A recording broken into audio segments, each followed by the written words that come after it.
इस वक्त की बड़ी खबर आपको बता दें, लोकसभा चुनाव की तारीखों के ऐलान के लिए कल दोपहर 3 बजे वक्त तय कर लिया गया है।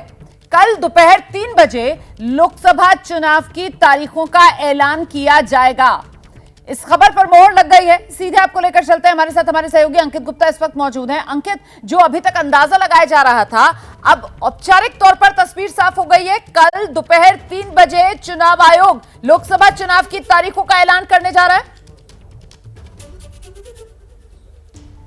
बिल्कुल रोमाना, इस वक्त के लिए बहुत बड़ी खबर है कि कल दोपहर 3 बजे चुनावों की तारीखों का ऐलान होगा। लोकसभा चुनावों की तारीखों का ऐलान तो होगा ही, लेकिन उसके साथ में जिन राज्यों में विधानसभा चुनाव है उनकी चुनावों की तारीखों का भी ऐलान होगा। अभी 2 मिनट पहले हमने अपने दर्शकों को बताया था कि जो चुनाव आयुक्तों की बैठक हुई है उसमें चर्चा इसी बात को लेकर के हुई थी कि कैसे हमको चुनाव अच्छे से संपन्न करवाने हैं, और उसी दौरान सूत्रों ने यह इशारा किया था कि कल चुनावों की तारीखों का ऐलान हो सकता है। और अब इस खबर पर पुख्ता मोहर लग गई है कि कल दोपहर में 3 बजे केंद्रीय चुनाव आयोग की तरफ से की जाएगी प्रेस कॉन्फ्रेंस, और उसमें होगा चुनावों की तारीखों का ऐलान। और इसमें यह भी साफ कर दिया गया है कि जो चुनावों की तारीखों का ऐलान होगा वो जो है लोकसभा चुनावों के लिए तो होगा ही, लेकिन जिन प्रदेशों में विधानसभा के चुनाव भी जो लंबित है वहां पे भी चुनाव कैसे संपन्न करवाने हैं उनकी तारीखों का भी ऐलान होगा। एक और सूत्रों से जानकारी मिल रही है, जिन सूत्रों ने हमको कुछ देर पहले ही बताया था कि चुनावों की तारीखों का ऐलान कल मुमकिन है, उन्हीं के हवाले से एक खबर और आ रही है कि मुमकिन है 6 से 7 चरण में यह चुनाव हो, और पहला चरण 18 से 20 अप्रैल के बीच में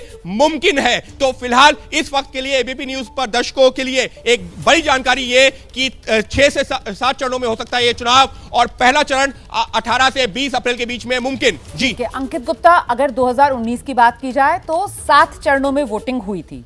11 अप्रैल से सिलसिला शुरू हुआ था, 19 मई तक सिलसिला चला था, 23 मई को नतीजे आए थे। इस बार आप कह रहे हैं कि कमोबेश वैसी तस्वीर रहने वाली है, 6 से 7 चरणों में यह मतदान होगा। और जैसा कि आपने बताया कि बहुत मुमकिन 15 अप्रैल के बाद वो पहला चरण हो, मतलब रमजान का महीना चल रहा है, ईद बीत जाएगी 11 या 12 अप्रैल, उसके बाद से ये फर्स्ट फेज की वोटिंग होगी। अंकित, ये तस्वीर उभर रही है।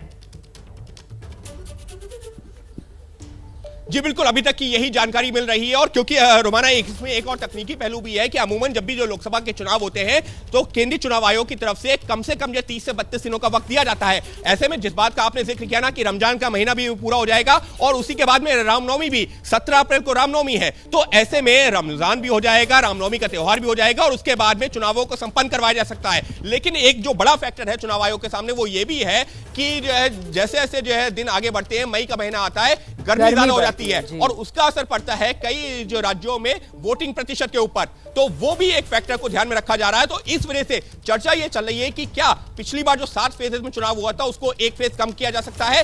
ये काफी सारे जो मुद्दों पर चर्चा हुई है, और इसी वजह से सूत्र इसी बात की ओर इशारा कर रहे हैं कि 6 चरण या 7 चरणों में हो सकता है आगामी लोकसभा का चुनाव।